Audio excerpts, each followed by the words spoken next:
Hello, everyone, and welcome to the Today in True Crime and Portraits podcast. I'm your host, Jane Flowers. Today's episode 10 is a true crime episode and about portrait photography. I will be talking about my father's life and unsolved murder that has been slandered and fabricated throughout an article called Perefectly Boring that was published in Oxford American Magazine in the spring of 2018 in the magazine's 100th issue on March 13th, 2018. Willaim Stephenson wrote this article. Oxford American Magazine is a non-profit quarterly literary magazine that features Southern writing while documenting the complexity and vitality of the American South. The magazine was founded in 1992 in Oxford, Mississippi by Mark Smirnoff. The magazine is known to publish a wide range of fine art and photography in every issue. Oxford American Magazine relocated to Little Rock, Arkansas in the early 2000s under a newly formed nonprofit organization, and the magazine also affiliated itself with the University of Arkansas. In this episode, I will also speak about photographer William Eggleston and his false claim he has made in this article about my father's life and unsolved murder for money. But William Eggleston not only fabricated my dad's life in this article, he also fabricated Dr. Tom Boring's first wife's life and his second wife's life, and you will learn how this is so in this episode. In the beginning of the article, Perefectly Boring, you see a photograph of my father, U.S. Navy veteran dentist Dr. Tom Boring, giving his friend, photographer William Eggleston, a strong, affectionate hug.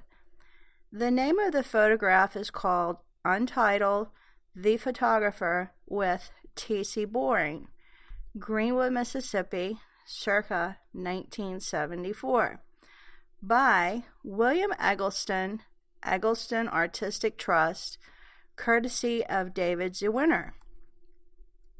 Just directly underneath the photograph, the article goes on to state Mississippi, murder, and William Eggleston's red ceiling.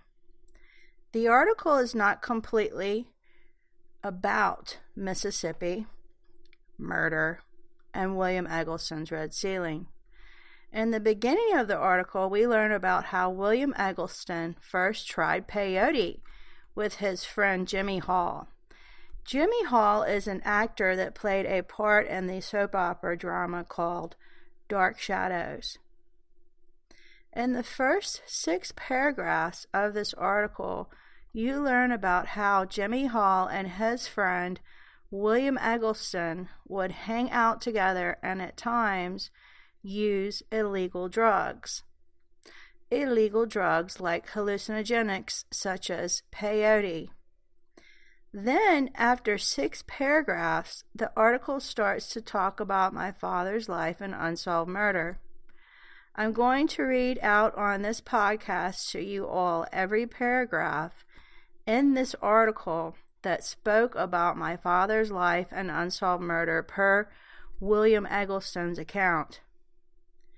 Then it is easier for you to decide on how you feel if his life and unsolved murder was actually fabricated and slandered throughout this article.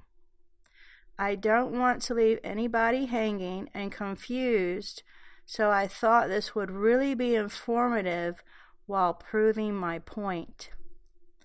The article went on to state, one afternoon 2 years ago, I drove to Memphis to see an Eggleston photograph in person. I'm going to stop here for a second and explain who the person is that drove up to Memphis to see Eggleston's photography in person. That person was the author of this article. His name is Willaim Stephenson.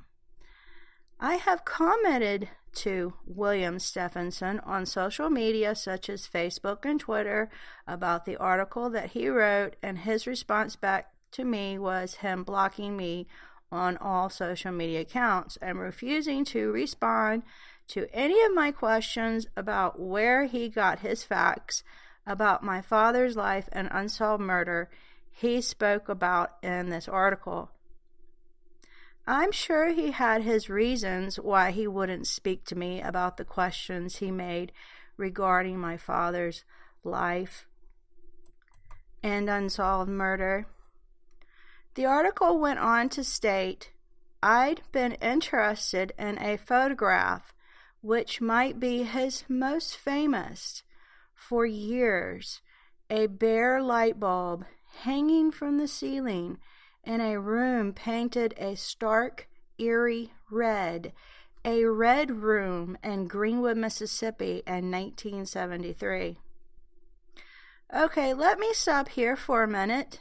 Every time I notice something that's out of the norm and doesn't look right to me, and it's probably just bullshit, and I feel especially now that it's necessary that I point it out to everyone.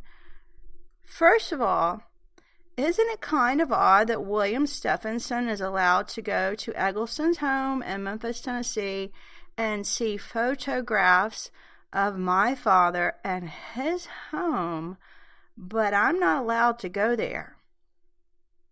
As a matter of fact, William Eggleston and his family have blocked me on most of their social media accounts. I wrote a letter to William Eggleston and asked if I could go there and visit with him, and he could talk to me about my father and his unsolved murder. He never responded back to my letter.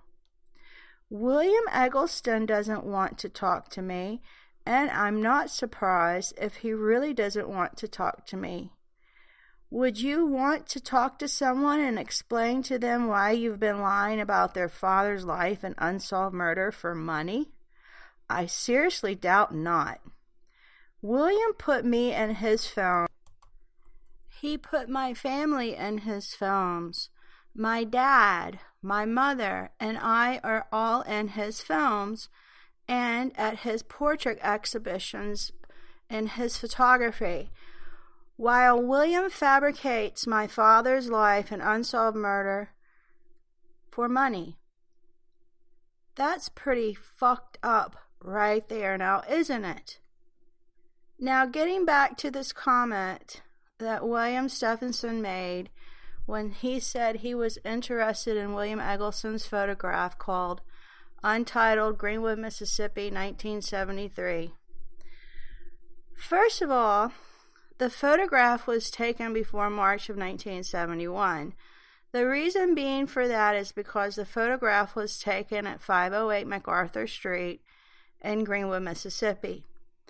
As we get on with this article, you will understand later on in this podcast how this is so. Regardless if this newspaper article that describes the inside of my father's home, there are also witnesses and people that knew him that have commented that this photograph had to have been taken at his home that was once located at 508 MacArthur Street. My father sold his home at 508 MacArthur Street, March of 1971. He sold the home to his good friend Dr. Meek and his wife. So it's not possible that the photograph, The Red Ceiling, was taken at 103 Virginia Street, where my father was murdered. The article goes on to state it had come to resemble a puzzle, and I noticed a quote by Eggleston in the introduction to his book, Ancient and Modern, in which he himself baffled by the image. "It shocks you every time," he said, adding that it was so powerful that in fact I've never seen it reproduced on the page to my satisfaction. This was why I had to go to Memphis, because I'd realized, despite having long admired the photograph, that I had never in a certain way actually seen it. The Eggleston Artistic Trust, which houses Eggleston's archives, is on the first floor of a nondescript brick office building across the street from a high school.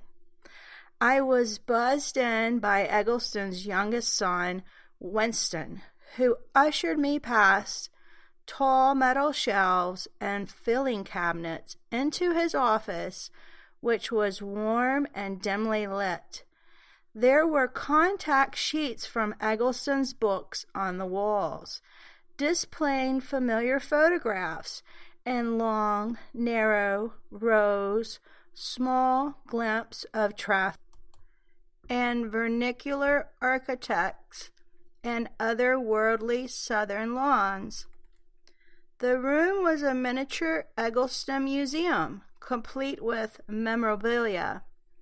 "I collected things that are in Dad's photograph," Winston told me, referring, among other things, to a haggard human skull that had appeared in his father's mid-70s film Stranded in Canton. "Wow, that's really cool.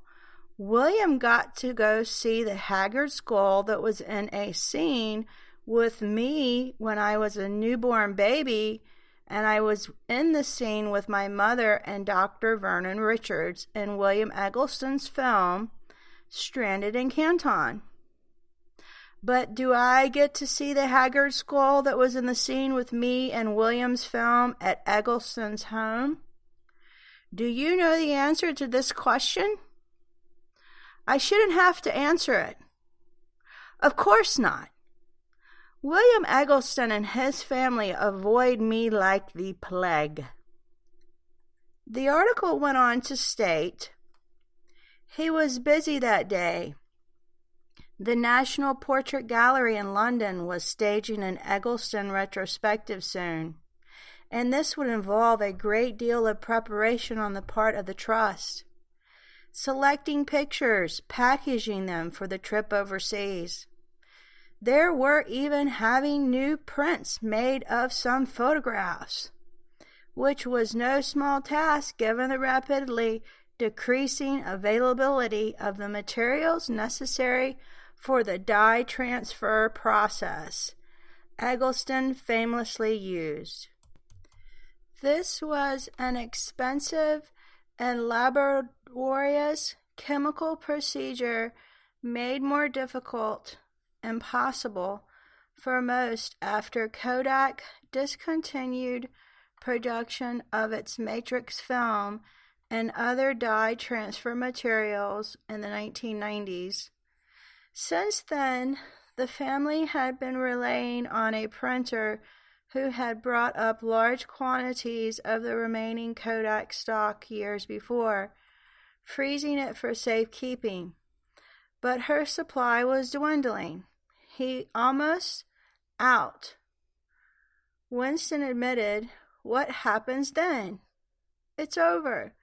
We rarely consider the fallibility of analog photography, so it was unsettling to learn that we've been quietly approaching a low-level extinction event.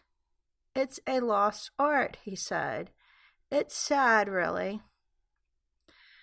The red ceiling, as the picture of the light bulb is often called, it has no official title, was one of the very earliest photographs Eggleston printed using the dye transfer process. Before he started working with it, the method was associated largely with advertisements, National Geographic, and Technicolor movies. He admitted the overwhelming vibrancy of certain cigarette ads and Hitchcock films and saw no reason why he couldn't incorporate that same textured color into his own work. In this, he was in the radical minority. Walker Evans had dismissed color photography as vulgar. Paul Strand had argued that higher emotions couldn't be expressed in color. And even Robert Frank had agreed, reasoning that black and white are the colors of photography. Museums largely reflect this bias, but when Eggleston first printed The Red Ceiling, he saw that the result was remarkable, stranger and richer even than the colored negative and Kodachrome film he'd been using since the mid-60s. He immediately sent it to John Swarovski, the legendary photographer director at the Museum of Modern Art, who recognized its unusual genius. In the coming skirmishes over the legitimacy of color photography, the image would take on a great symbolic significance. This minor, inexplicable moment in which photographer had pondered a light bulb in the Mississippi Delta would come to be understood as a shot across the bow of art world, a trophy. Now that Eggleston and the partitions of color have long since won that war, it's worthy wondering whether Evans at least might have been onto something. There is something vulgar about The Red Ceiling. Not only the blacklight poster visible in the lower right-hand corner, a chart of sexual positions corresponding to the signs of the zodiac, a poster Walmart sells for $11, but the photographs all around decadence. It's stylized obscurity. It feels unclean. Eggleston once remarked that his photographs were based compositionally on the Confederate flag. It was a joke, a deliberately provocative analog, but it's hard to look at The Red Ceiling and not conclude that. At least in this instance, he was right. The way the exposed white wires marked an imperfect X over the sinister red, once the connection is made, it's impossible to forget. It only adds to the sense of the taboo that lingers in the margins. The picture unfolds, then it unfolds again. I asked Winston to see it, and he shrugged and said, "Sure." He went over to a large safe in the corner of the room, fiddled with the combination briefly, and swung open the door. He pulled out a series of drawers, then slid the print out of its casing. We walked to the other room, and he placed the photograph on a platform under a lamp. Anyone who knows Eggleston's work knows that he's a great poet of the color red. The novelist Donna Tartt wrote in art form, and here was proof. The red was unreal or hyperreal. It seemed to drip from the print, as if the paint would smudge if touched. The picture was both conventionally beautiful and somehow aberrant, a duality Eggleston acknowledged to the editor Mark Holborn when he compared it to a Bach exercise, while also adding, "When you look at the dye, it's like red blood that's wet on the wall." Here Eggleston hints at the flip side to the photograph. Visual power. A disturbing relationship to the real. Red blood that's wet on the wall. This was the other reason I had gone to Memphis. I wanted to know what happened in that room. Then you see in the article a photo of my father's bedroom that was once located at 508 MacArthur Street. The photograph is called Untitled, Greenwood, Mississippi, 1973 by William Eggleston, Eggleston Artistic Trust, courtesy of David Zwiener. The house in the photograph belonged to a man named Tom T.C. Boring, a dentist born and raised in Greenwood, whom Eggleston has described as the best friend he ever had in the world. He was the scion of a well-respected Delta family, a sharp and promising Southern archetype who glided his way through the University of Mississippi, Loyola University, and the Navy before coming home to Greenwood and gradually, ungracefully losing his mind. I want to stop right here and give you my opinion about this, if you don't mind. Perfectly Boring article just stated my father lost his mind. First of all, my father never lost his mind. He did have a problem with drugs, alcohol, and sex, but for the article to go as far as to state my father had lost his mind is just one of the many defamating remarks made about my father's life. The article went on to state, he looked a little like Errol Flynn. Alan Wood, a friend of Boring since junior high, told me. Or maybe a younger William Faulkner with a mustache. Boring had a penchant for exotic plants, younger women, and corn whiskey. I want to stop right here again for a second and put my 2 cents in. Who is Alan Wood? I've been trying to find out who this person is for a long time. I asked a lot of Tom's close relatives and friends, and nobody knows who Alan Wood is. The article goes on to say, but more than not, he wore as little as possible at home. He preferred to avoid clothes altogether. At the height of the summer, he kept his air conditioner cranked up to full blast, so he could always have a fire going in his living room for ambiance. He slept odd hours. He made cryptic jokes. He owned a number of iguanas. His prized possession was a pet capybara, which he'd walk around the neighborhood on a leash. He didn't particularly want to socialize with his social set, people he grew up with, went to college with, Wood said. He, short of the light, bizarre, a little too much. He took to using obscure aliases, Victor Vander, Bob Boyd. The significance of these names remained a mystery, something he kept to himself. Okay, I want to stop here for a second and talk about all this stuff that was said about my father. First of all, how in the hell is someone going to know how many hours my dad slept and if he had odd hours when he slept? And what do they mean by odd hours?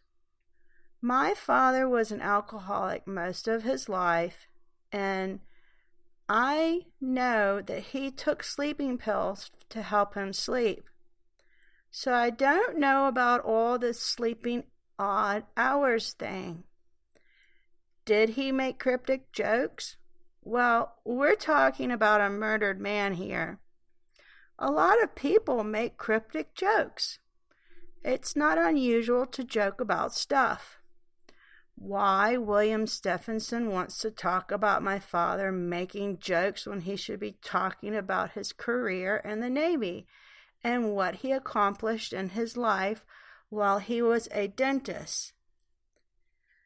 This whole article to me is just a shit show to put on for those who want to be amused. The article is full of false, slanderous claims that deal with my father's life and unsolved murder. And here we go again. Right here is another fabricating claim. My father never owned iguanas or capybara. My dad didn't walk a capybara around the neighborhood on a leash either. My father liked German shepherds, and at one point in time he also had a full-blooded white German shepherd. My father did socialize with the set of people he grew up with and went to college with. I shared over 45 newspaper articles in my father's biography, and I was able to find over 100 newspaper articles that speak about my father and his life and unsolved murder. And some of those articles speak about how my father was spending time with people he grew up with and went to college with. Newspaper articles don't lie. I also asked his third wife if he went by any aliases, and she said no. The only aliases that I know that my dad did go by was Bubba. My mother told me this, and so did my stepdad, but that they didn't mention any other aliases that my father would go by. I'm going to take what my dad and my mother told me as factual and not made up, and not decide on what this article is stating and claiming, because most of its claims throughout the article are false and misleading. You can decide for yourself if you want from all these claims that are being made in this article, and with the factual information that I'm giving you, if I'm right or wrong about all the slanderous, fabricating comments that are made throughout this article about my father's life and unsolved murder. The article went on to say, Eggleston met Boring through a friend in Greenwood. Any photographer and the dentist hit it off immediately. They related to each other so much. Maud Schuler-Clay, Eggleston's cousin, and herself, a renowned photographer, told me. They were both a couple of iconoclastic reprobates. I'd like to stop here for a second and point out that Maud Schuler-Clay is just as guilty as William Eggleston in spreading lies about my father's life and unsolved murder. She tells anyone and everybody that wants to know that the red ceiling photograph was taken at my father's home at 103 Virginia Street where he was murdered, which is not the case. The article went on to state, they shared a skewed, ironic view of life, an absurdist set of values. They were alike in their dedication to a culture that had no use for them, that treated them like outcasts. They might hate the South for its prudishness of hypocrisy, but they couldn't imagine leaving, not for long. This was their home. Its contempt for them only kept things interesting. And they both like to drink. Let me stop here for a moment and state that this comment is hearsay because my father was not considered an outcast in Greenwood, Mississippi. That comment is just someone's opinion. The rest of the paragraph sounded legit. William and my father were very close friends. Now here is where I get really upset is in this next paragraph that speaks about my father's life in the Navy. I wrote about my father's life in the United States Navy in his biography. His biography is called The True Legacy of Dr. Tom Boring, an unsolved murder mystery biography. In his biography, I detail all of his time that he spent in the United States Navy as a dentist. My father joined the Navy January 13th, 1949, when he was still in high school. Once he graduated high school in the spring of 1950, he had training that summer with the U.S. Navy upon naval ships. He did not go to the Korean War because in the fall of 1950, my father was in college at Ole Miss University in Oxford, Mississippi. My father attended college there for 2 years, and then after he graduated from Ole Miss University. Shortly after he graduated from Ole Miss University, he started school at Loyola University in New Orleans.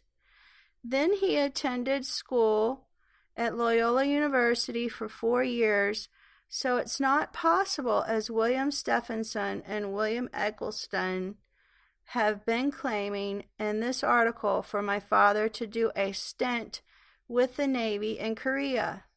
Not only that, I have all my father's military records. I requested all of his military records from the United States Navy a few years back, and I know for a fact from his records that he never served in the Korean War. Just so we understand what this next paragraph in this article is about, it is false claims about my father's service in the Navy, so I'm going to go ahead and read to you this paragraph quickly. Another close friend of TC's who spent a lot of time with him and Eggleston described their nights together as blurry, intermittent parties, mostly drinking and taking quaaludes, the two of them crawling around on the floor. After Boring's stint with the Navy in Korea, a psychiatrist had written him a prescription for the barbiturates Seconal, which he later say was the worst goddamn thing they could do. He soon graduated to the opiate Dilaudid, which had unfortunate contradictions with the local moonshine he preferred.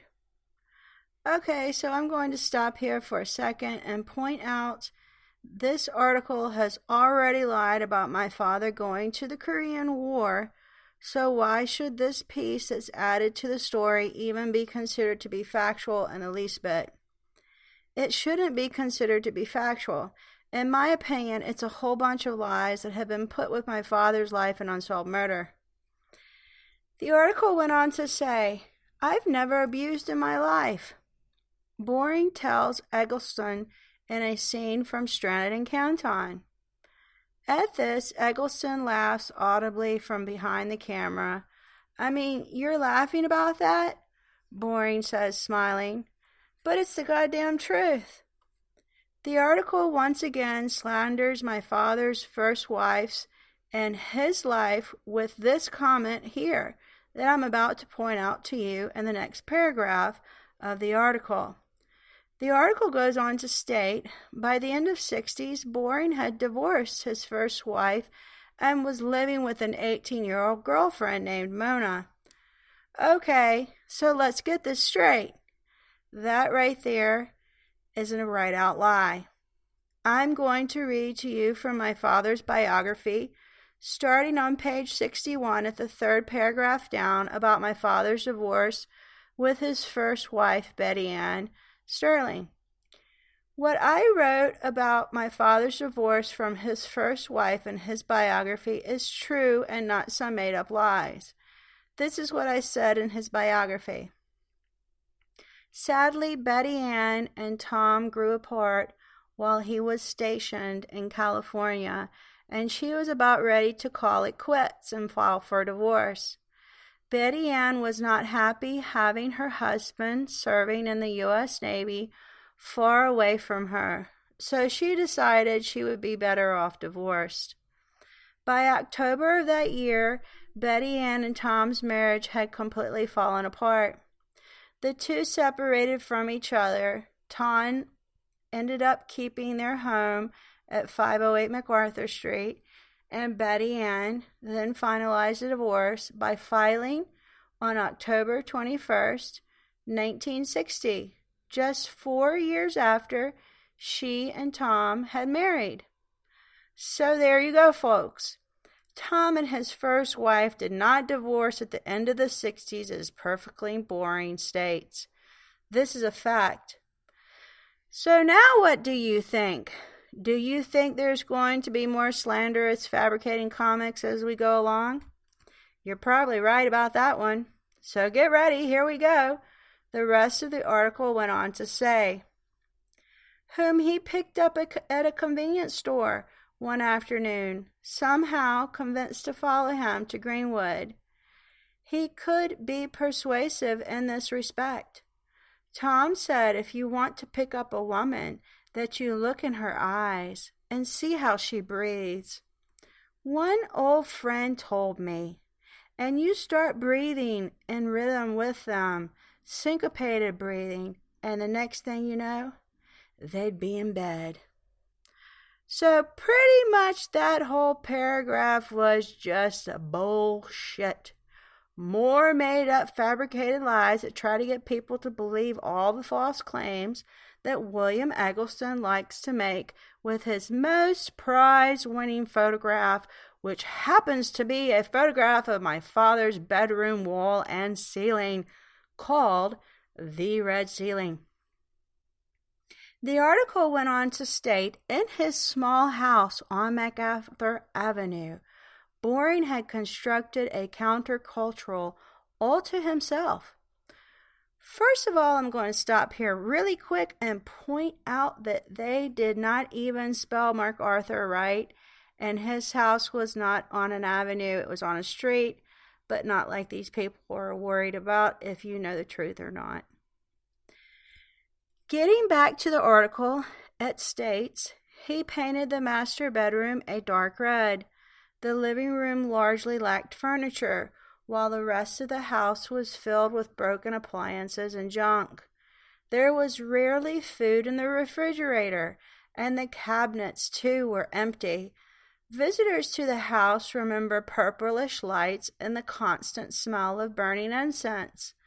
This period of Boring's life is memorized in the most jarring photograph included in the seminal William Eggleston's Guide, the first solo collection of color photography ever published by the Museum of Modern Art. It's a portrait of sorts of Boring in his bedroom, his bed unmade, a cigarette dangling ashes from the dresser.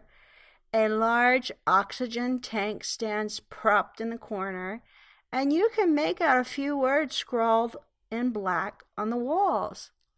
Tally-ho, and Mona, and God. The photo stands out bluntly among shots of dirt roads and southern gentry. Boring standing nude and bewildered in his red room, Michelangelo's David recast as a sordid southern acid freak. Wow. That's pretty definiting right there, isn't it? They're comparing my father to an acid freak. Well, you know, it just goes to show that William Eggleston obviously was maybe not that friendly at times with my father to be making such terrible comments about someone he's supposed to be good friends with. You don't hear him call Alex Chilton, who was very good friends with William, an acid freak. You don't hear in any of the articles about Alex Chilton and William Eggleston's friendship crazy, slanderous remarks as you do with my father's life and unsolved murder. Getting back to the article, it went on to state, the house on MacArthur Avenue was not the house in the red ceiling. Just before dawn, on January morning in 1970, the Greenwood police knocked on Boring's front door and announced that they had a search warrant. He thought it better not to answer, and so the officers kicked in the door, throwing him to the ground. In the den, they found 4 pounds of marijuana arranged neatly on the rug, along with materials necessary to process it. Boring and Mona were arrested in jail. The local newspaper account of the raid reads like a tabloid anthology. The prominent dentist, the innocent teenager, and their lurid hippie drug lair. I'd like to point out to you all that the newspaper article that he's talking about never quoted saying that there was an innocent teenager arrested with my father, nor did the newspaper article say that his home was a lurid hippie drug lair.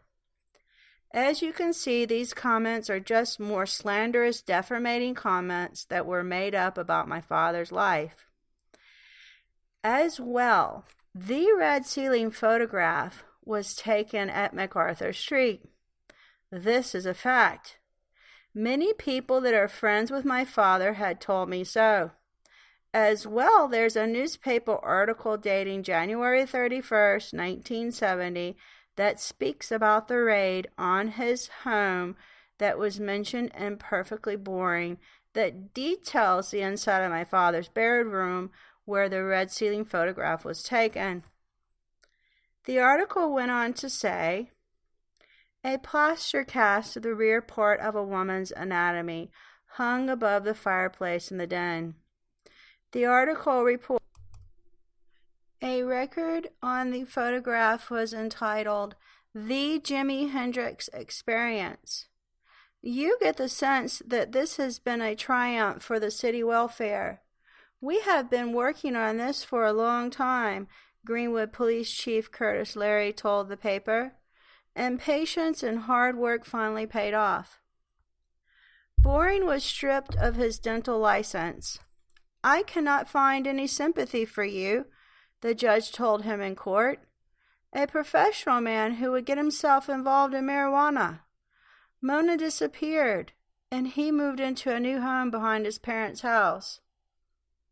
What I need to know is, where did William get this comment about the judge stating to my dad that he could not find any sympathy for him with his case supposedly made regarding him getting his dental license revoked? As well, Mona never disappeared. As a matter of fact, she went to court and she helped Tom resolve his convictions. This is a fact.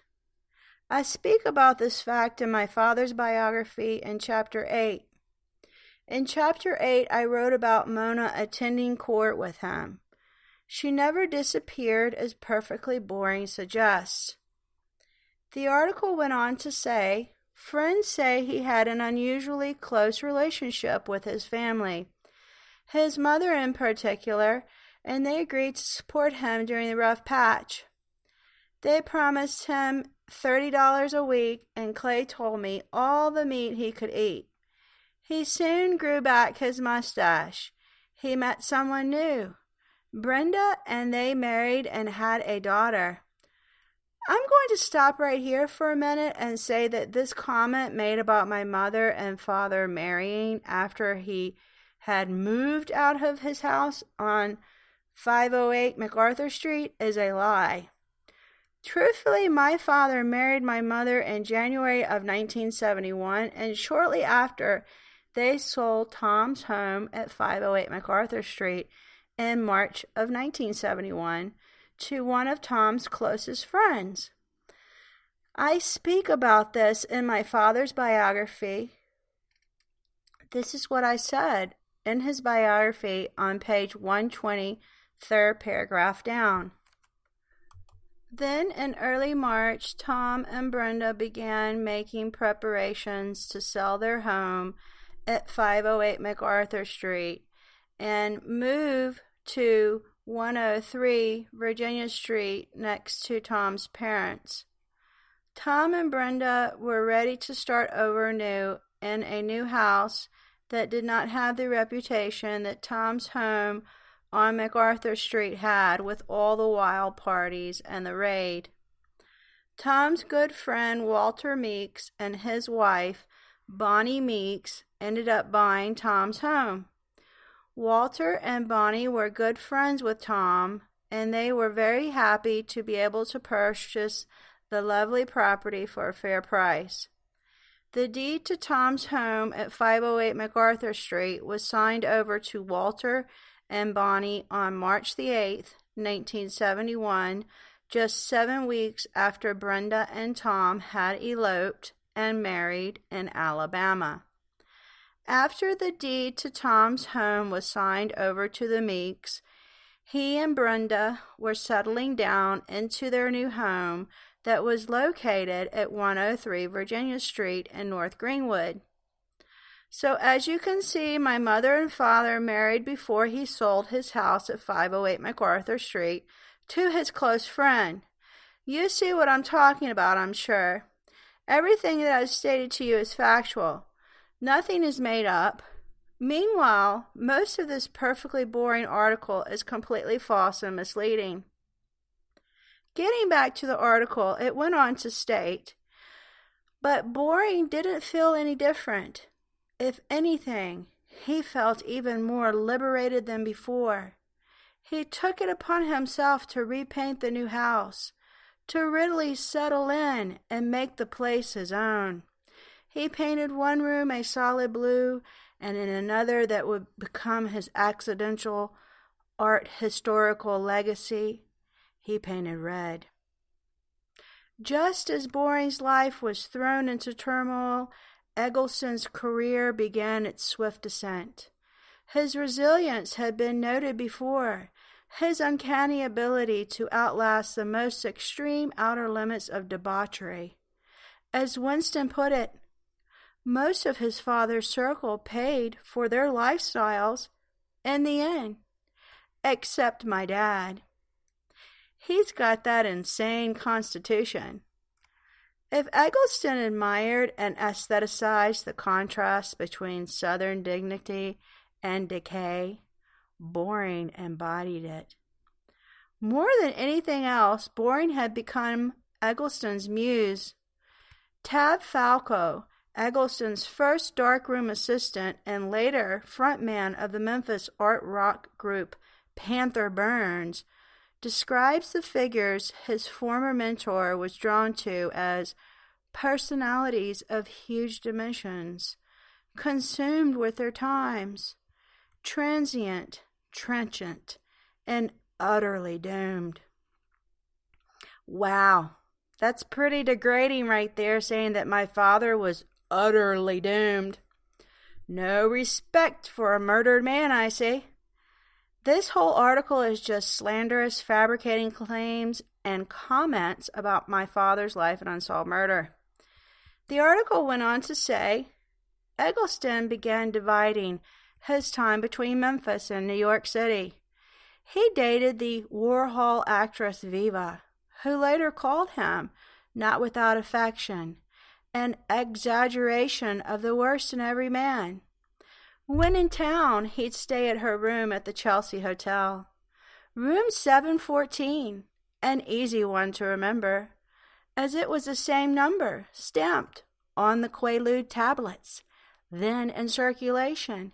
In 1974, he was invited to teach at Harvard, a job he lost, according to Walter Hopps, after attacking a German professor with a butter knife in a fit of drug-induced paranoia. But the bad luck never lasted. He won a fellowship from the National Endowment for the Arts and got commissions from Rolling Stone. In 1976, The Museum of Modern Art opened a solo exhibition of his work, an unprecedented honor for a color photographer. This Boring's home, lifestyle, and body were displayed on the walls of the country's premier institution of contemporary art. Objects to be interpreted or criticized, avatars of Deep South exoticism. In photos from the opening, Eggleston appears disinterested, smoking heavily, and flowing through the crowd as though he hardly notices it. In his memoir, Hopps remembers Eggleston being required to give a lecture soon afterwards. He stood at the lectern and shuffled through his slides one by one, never saying a word. The show became the photography world's most discussed event of the year. The opinions were markedly split.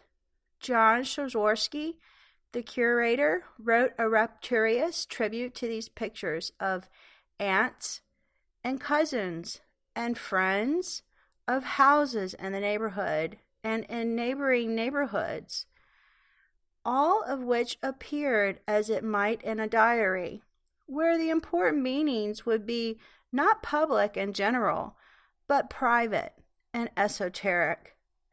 Most controversial, he wrote, as pictures, however, they seem to me perfect. In a notorious pan for the New York Times, Hilton Kramer took issue with this last contention. Perfect, he wrote. Perfectly banal, perhaps? Perfectly boring. Boring himself couldn't have been less interested in his newfound art notoriety. He wasn't at all compelled by this aspect of Eggleston's life. Introduced to Leo Castelli, then the prominent art dealer in the country, responsible for launching the careers of Jasper Johns, Robert Rauschenberg, Frank Stella, and many others, Boring said, "Nice to meet you, Leo. And what do you do?" He had more immediate concerns. His second marriage to Brenda having disintegrated, he moved on to a third. His daughter would be raised by Brenda and her new husband. He'd recovered his license to practice dentistry, but had opted to close his downtown office and see patients only at his home. His practice catered exclusively to the Greenwood lower-income black population, which some attributed to his progressivism and others to a convoluted scheme involving Medicaid funding. At the start of his third marriage, he cut down on his drinking and general oblivion-seeking, but the reprise was short-lived. Falco recalls visiting Boring with Eggleston one afternoon and finding him on the porch with a tall can of beer in his underwear. His impression was of a person moving through advanced stages of merry, sinister psychedelia, so heightened that you knew something or somebody was going to shut him down. Boring began spending his nights at Greenwood's black clubs, openly flouting the Delta, still extant cultural segregation. These outings didn't always end up well. Tom would push the envelope so far he didn't know when to stop. Alan Wood said Boring often attracted police attention and more than once ended the night banned from a club for life. After his third and final divorce in 1978, Boring's home took on the atmosphere of a 24-hour carnival. Teenagers stoned in his swimming pool, fights spilling out into the street, a constant air of orgastic depravity. The neighborhood was scandaled by rumors of bisexuality and misandration. Meanwhile, Boring seemed to be drifting. Even his capybara had abandoned him. breaking away during one of their walks and diving into the river, paddling away never to return. He was disintegrating mentally and physically.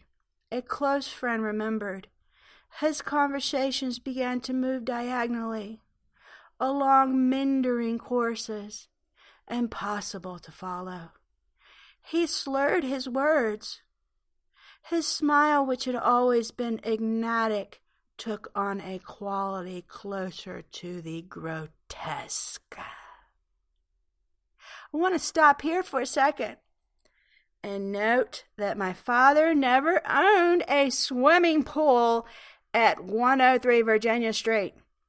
He had a small pond that was about 5 by 3 feet in length and width in front of his home. And the only thing that swam in it was little goldfish. This is a fact. I knew this from my relatives telling me so. Plus, I remember the small pond very clearly that was in front of his home. To say my father was disintegrating mentally and physically and he took on the quality of grotesque is very slanderous. First of all, what gives William Eggleston the right to degrade and belittle someone who's supposed to be his so-called friend? Oh, I'm sorry, his so-called best friend. My father was murdered, and it is appalling to me how this article, Perfectly Boring, is so disrespectful towards his life and unsolved murder with all these false claims. And once again, my father never owned a capybara. As well, there were definitely no 24-hour parties at his house, and there was definitely no swimming pool there either. The article went on to say, one night a year ago or so at a party in Manhattan at which I had spent most of the night awkwardly circling the room and eyeing the bookshelves, I was introduced to a film producer named Caldut Cowdy Chubb, one of Eggleston's oldest friends and associates. Chubb described himself as the photographer's longtime manager, having been entrusted with the task by the late art dealer Harry Lewin. I asked about T.C. Boring, and he laughed and gave me his business card. "Let's talk sometime," he said, and I promised I'd call. I proceeded to lose the card immediately, and only recently discovered it by accident tucked away in the pages of the guide. Okay, everyone, I'm going to end the episode right here. I hope you were able to clearly understand from my observation and me stating so in this podcast how my father's life and unsolved murder was slandered and fabricated throughout this whole article. If you did not understand, could you please comment in the comment section if you have any questions for me about my episode that you need clarity on. There is a part 2 of this episode coming out next week. Podcasts will be dropping weekly. Thank you for listening. Please subscribe and leave a comment. I'll see you next episode. Until then, goodbye everyone.